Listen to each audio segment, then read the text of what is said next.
Ellie is so lucky to have a beautiful mom. Hope is odd in my case, my daughter takes after my wife, which is super disappointing. My husband never stops putting down our daughter Marie and me, his wife. He keeps praising his niece Lily as if she's the only cute one.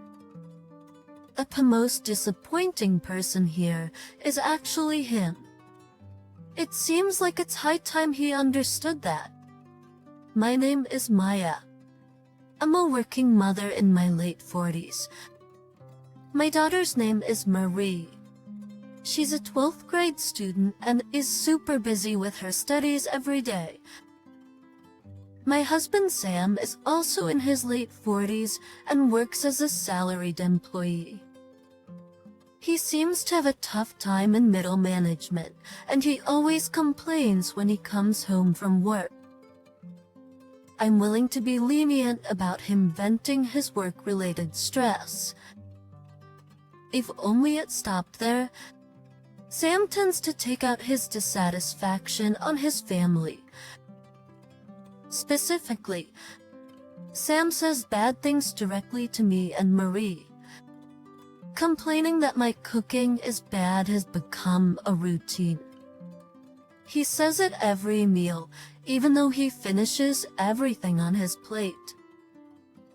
After meals, he complains that the house hasn't been cleaned. He runs his finger along the window rail and says, "There's still dust." Return, do it over. Are you a character from an old drama? In the end, you're just a disappointing wife no matter what you do. He even complains about the way I polish the glasses. It's getting really tiresome. But it doesn't stop there.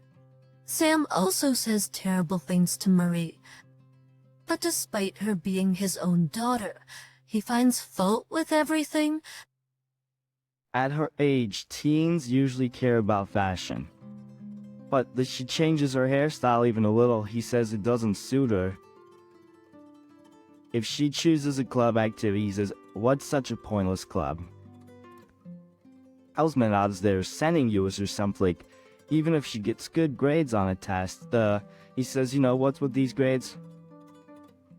I harder." He never praises her, only belittles her. Whenever Sam opens his mouth, family time turns into the worst time. Both Marie and I have had enough of Sam. One day, we took advantage of a long weekend to visit the in-laws' house. Living in the in-laws' house are Sam's brother Tom and his family. We don't visit them very often. Tom is very kind and a really nice guy. His only daughter Lily is also in the 12th grade like Marie, and she's a very good girl. Gray and Lily get along very well. However, there's also a problem in this house. Sister-in-law, which stands for Tom's wife. Sister-in-law Lucy is so beautiful, you'd think she was a model. I find myself rudely wondering why she married Tom, who has an average face just like Sam. But she's strange. A little too strange. In fact, she makes comments that mock me. "Yeah, you're not good at makeup, are you? Oh, maybe no amount of effort can help. People often say I look beautiful even without makeup." This is just the beginning. The most harmless level. Here, I lost weight again. I just can't gain weight no matter what I eat. He's saying, you become more robust, haven't you? What exactly are you eating to look like that? I was walking downtown and got asked if I wanted to be a model. So, such a hassle to say no to those kind of words. I'm kinda jealous. Mai doesn't have to deal with that. But the other day, when I was walking with Lily, people mistook us to be sisters. And to show how embarrassing, Mia, at least you clearly look like a mom. She fires off these insults as naturally as breathing.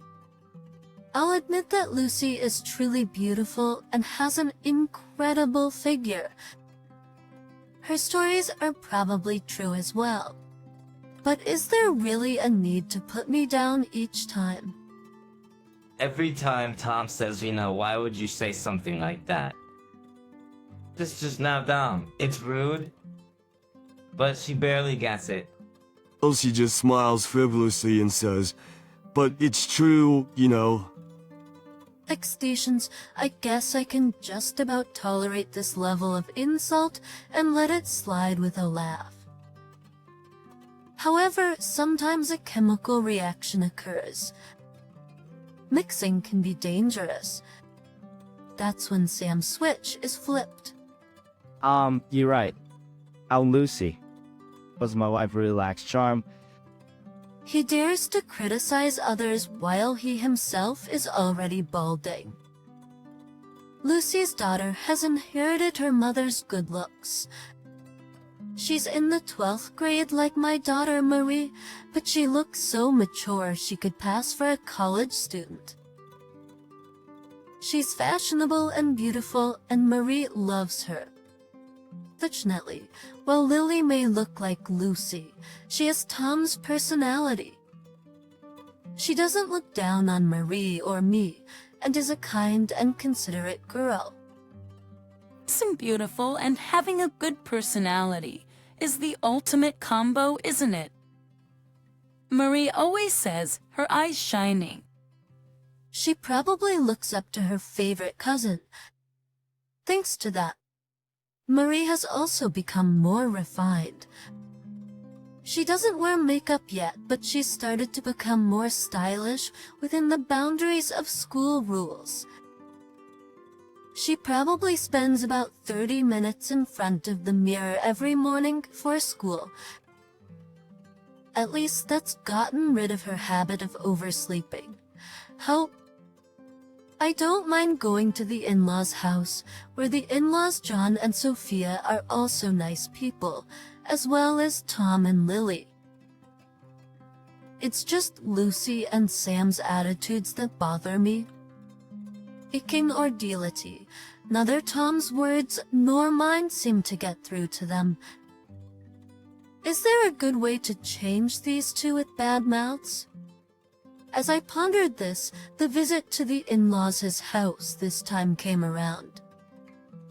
Oh, Mia, you've aged again, haven't you?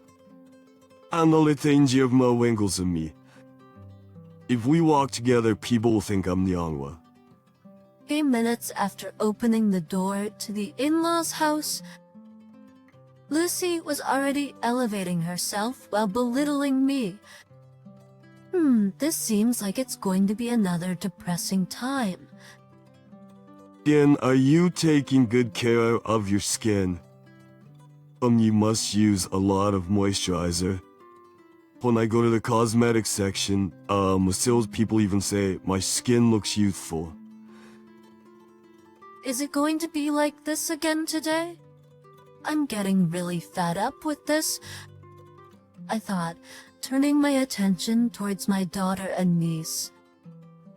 Marian and Lily are both studying for their exams, so they've spread out their textbooks and are having a study session. They've just entered their senior year, and they probably won't be able to come to the in-laws' house much longer due to their busy study schedules. They'll likely pass on Thanksgiving and Christmas gatherings, so the next time they'll meet is probably after they've entered college.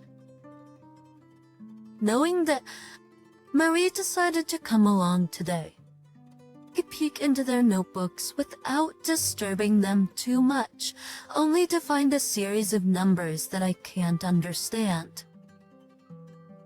I was able to help out with their studies up until they were in elementary school, but the material they're working on in the 12th grade is beyond my comprehension.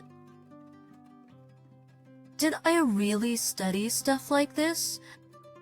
But a different world. I pondered as I watched. It looked like Mary was teaching Lily. Marie was always good at math. I mused. Just then, Lily looked up at Marie with shining big eyes. Hi! Oh, Maria, you explained it so well. You're as a member, I always struggle with math. But this is probably the first time I've really understood it. Oh, Pierre, you're even better than the teacher. Marie seemed pleased to be praised by her beloved cousin. Well, blushing, Marie scratches her cheek and says, "Oh, it's nothing really." However, not everyone is pleased by this. Lucy, who believes she is the best and that her daughter is second best, with everyone else below, decides to chime in. Let's see. Of course, it figures that, a plain girl would be good at plain studies. Sadly, it was my own husband. Yeah. But Marie may not have the looks, but at least she can study. Well, there's nothing else you can do, is there? Actually, Marie and Lily even related by blood. Well, Lily got her cuteness from me, so there's no way she'd be cute if she got it from your side of the family. That's enough. Just as Sam and Lucy start getting carried away, Itam makes his entrance. Botanic in 16 first sections, and he's red in the face with anger. Gonna pop it off. Sam slowly takes out his wallet. Next thing you know, he's handing $50 to Lily. And she's definitely winning at life. How for a kid like that, but Uncle's gotta give her some allowance. Oh, you're modest and have a good character. Why'd you try putting some effort into looking nice instead of just studying? Yeah. Oh, I doubt it'll do much, given your mom has always been the type to make pointless efforts, so... Hearing such cruel words from both her aunt and dad, tears slowly start to fill Marie's eyes. But Sam didn't care and kept on praising Lily's cuteness. Lily is so lucky to have a beautiful mom like Lucy. Marie, on the other hand, is so unlucky to have a mom like Mia. Lily is super happy because she looks like Lucy. Marie is super unfortunate because she resembles my, what a difference. Ah! Marie's eyes seem to be pleading. Enough already. Mary's teary eyes send in SOS. But Sam continues to ignore it, and together with Lucy, they keep praising Lily and belittling Marie. Enough is enough. In that moment, a voice louder than I had ever heard from myself erupted. I'd reached my limit seeing Marie's tears. I silently took Marie's hand and walked out of my in-laws' house. I'm so mad. I'm so mad. I can't even... I'll never forgive him. Usually, we'd stay overnight at my in-laws' house, but of course, that wasn't going to happen this time. As soon as we got back home, we received back-to-back calls from my male Sophia and Tom. Both of them kept apologizing profusely, and it's not like John, Sophia, or Tom are to blame. I could see that John and Sophia, while finding it difficult to speak directly to their Dia Lucy, were saying something to their actual son. Sam. They were probably scolding him. Dixon sees... Sam just laughed it off. As for Lucy, she's infuriating too, but I think that's for Tom to handle. Sam, however, is another story. He didn't come after us when we went back home. He actually stayed the night at my in-laws' house. Marie and I discussed it and then made a decision. attends at the night after the incident at the in-laws' house. Sam finally came home. I say I'm bad. That's how carelessly he entered the house. Literally, I didn't greet him back. All I gave him was silence. I expected it, but Sam just laughed it off. At that smile still on his face, he peered into the living room and looked around. Is Marie in the room? Murray isn't here, as I answered. Sam looked at the clock and his face turned grim. Oh, it's already 10 at night. Even if she's at cram school, that's too late. In response to Sam's words, I exaggeratedly let out a big sigh and got up from the sofa. As I headed toward the fridge, I casually said to Sam, "She's not here anymore," before opening the fridge. Oh, some that I why? Sam tilted his head, unable to comprehend what I had just said. I noticed this out of the corner of my eye as I popped open a can of beer. Did she stay over at a friend's house or something? I mean exactly what I said. She's not in this house anymore. Alright, so, the what? She said she doesn't need a terrible dad like you, so she left. Hey, wait, whoa. Left to where? How should I know? How can he be so calm? Unfortunately, yes. Come on. A joke, you say? Unable to hold back, I slammed the can into the sink. A dull sound echoed.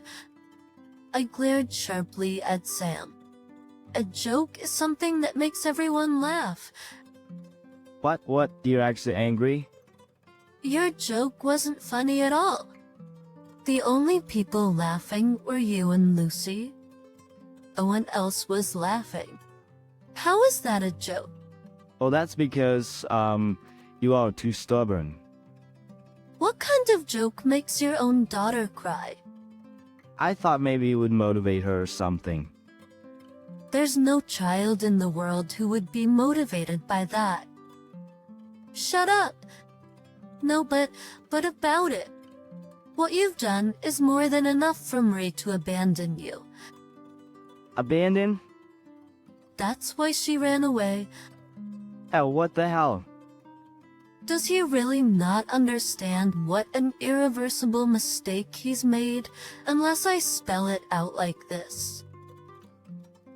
How low quality can he be? With a pale face. Sam grabbed my arm. I coldly shook him off. What should I do? How should I know? Do you think she'd forgive me if I apologize? This is the result of what you've been doing to Marie for over a decade. Don't think it's going to be that easy to fix. He probably has a lot to reflect on from what I just said.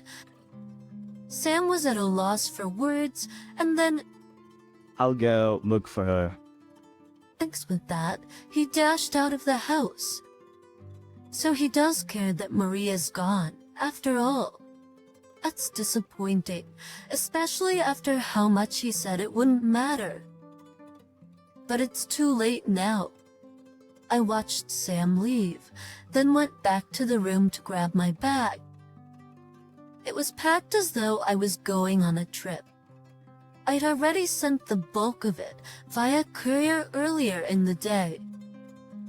I only kept what seemed immediately necessary, but it was still a substantial amount.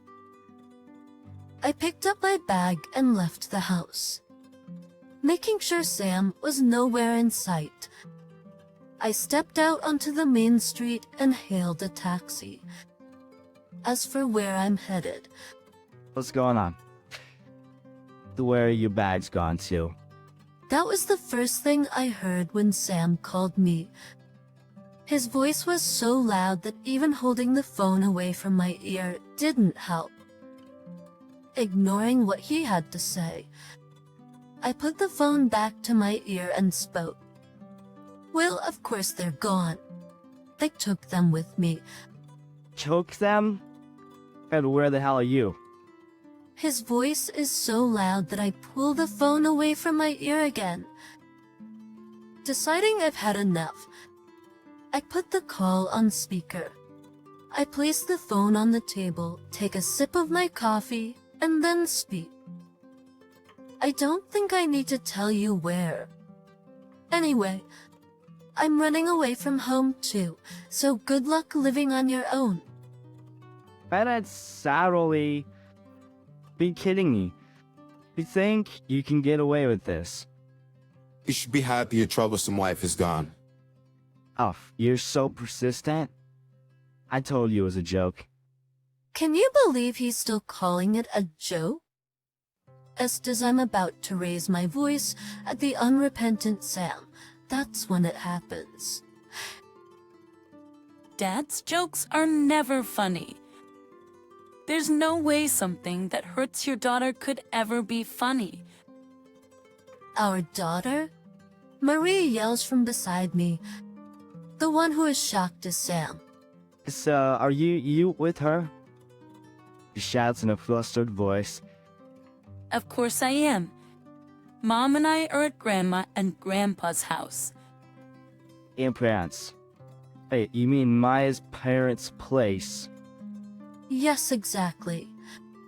Marie and I are at my parents' house in the next town over.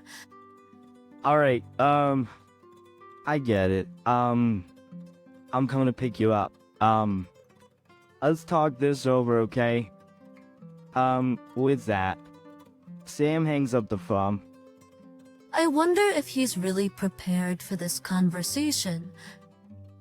It's that thought. I look over my shoulder. About 10 minutes later, Sam arrives by car, and then he's speechless.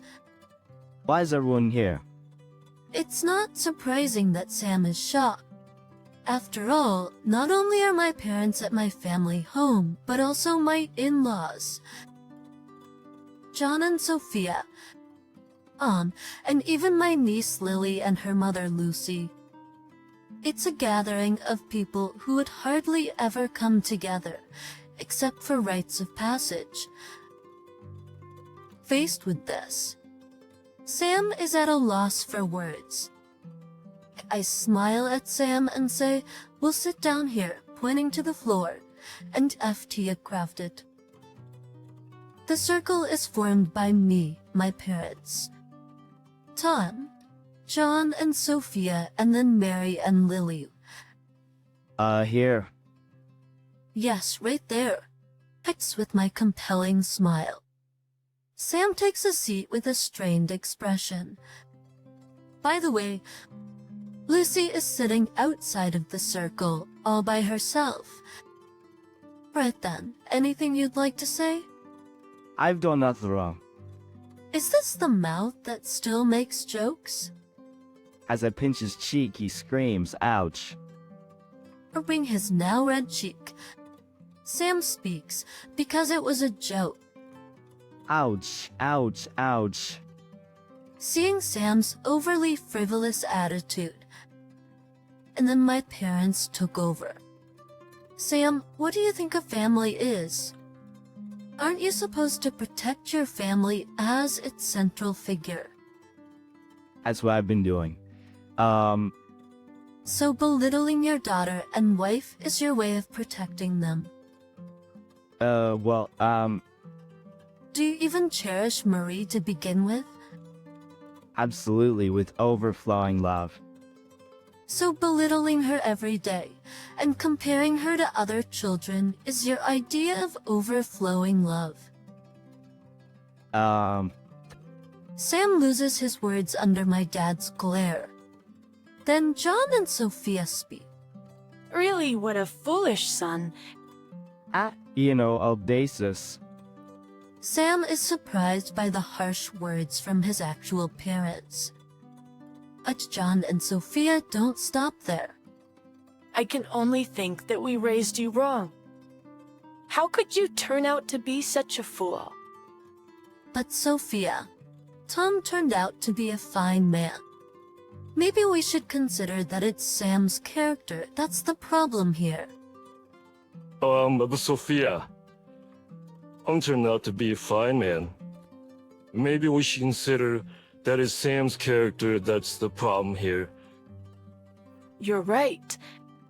John, this child has always had a tendency to look down on people. We've warned him countless times and even gave him advice, but he never listens. Really, he's such a disappointment. Oh, wait, isn't that going a bit too far? And where do you get off saying your wife and daughter are disappointing? What about you? Is not disappointing? Think else. You can't even imagine how awful it feels to be on the receiving end of such comments. You really are a disappointing child. I'm sorry. I'm sorry. Finally, words of apology fly out from Sam, who deeply apologizes to me and our daughter. Not that I plan to forgive him.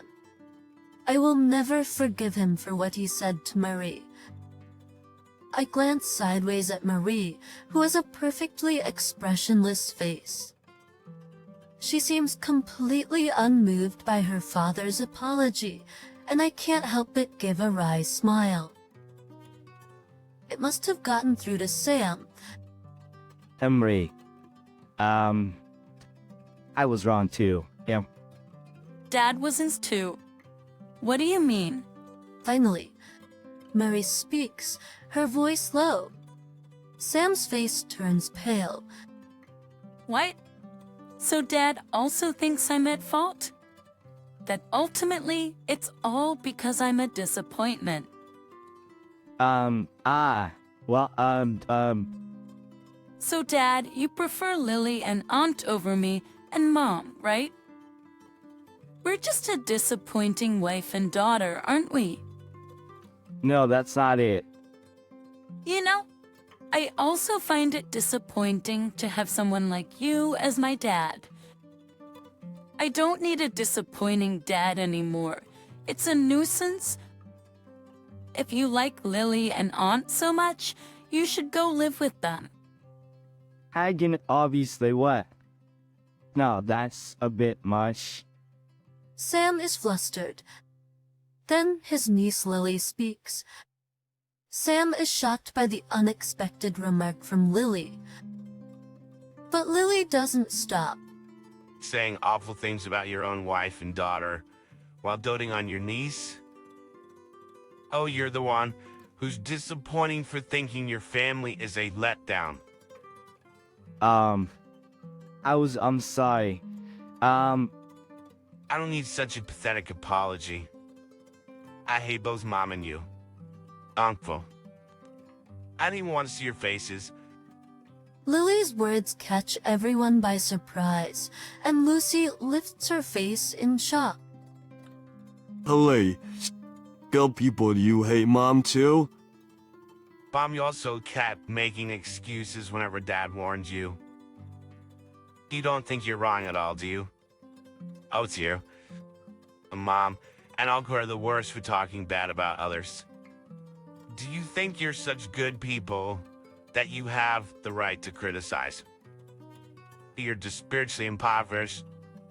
If you ask me, both of you are just pathetic, awful human beings. Lucy is extremely disheartened by these words. And Sam also droops his shoulders when Marie says, I also hate Dad. So, in conclusion, I spoke to wrap things up. Budge and Lorraine and I will continue living at my parents' house. Sir, it seems we don't need to transfer schools, and we can commute by bus. The university we aim for is closer to my parents' house, so there's no issue. Oh, she's not coming back into university. It's not just into university. Are you saying we're getting a divorce? Well, that depends on your actions from now on. Execution, other words. Sam had not anticipated being abandoned by his family. He was extremely dejected. It seems that Tom had a stern talk with Lucy. Her actions until now had finally caused his anger to explode, and they decided to live apart, meaning Lucy was expelled from her in-laws' house. Since Lucy's biological parents have already passed away, she has nowhere to go and must live on her own from now on. It seems that Lucy is quite shocked, but I doubt people like her will ever change. A divorce is likely in the cards. Heine Silly seems quite pleased that her mother Lucy is leaving. As for Lily, she said to my daughter Marie with a smile, "Let's continue to get along," and they hugged each other. A statement. As for Sam, he sent apology calls and messages for a while, but stopped after I told him it was annoying. But truly, even though he never listened before, it's too late to think that just listening now will make things forgivable.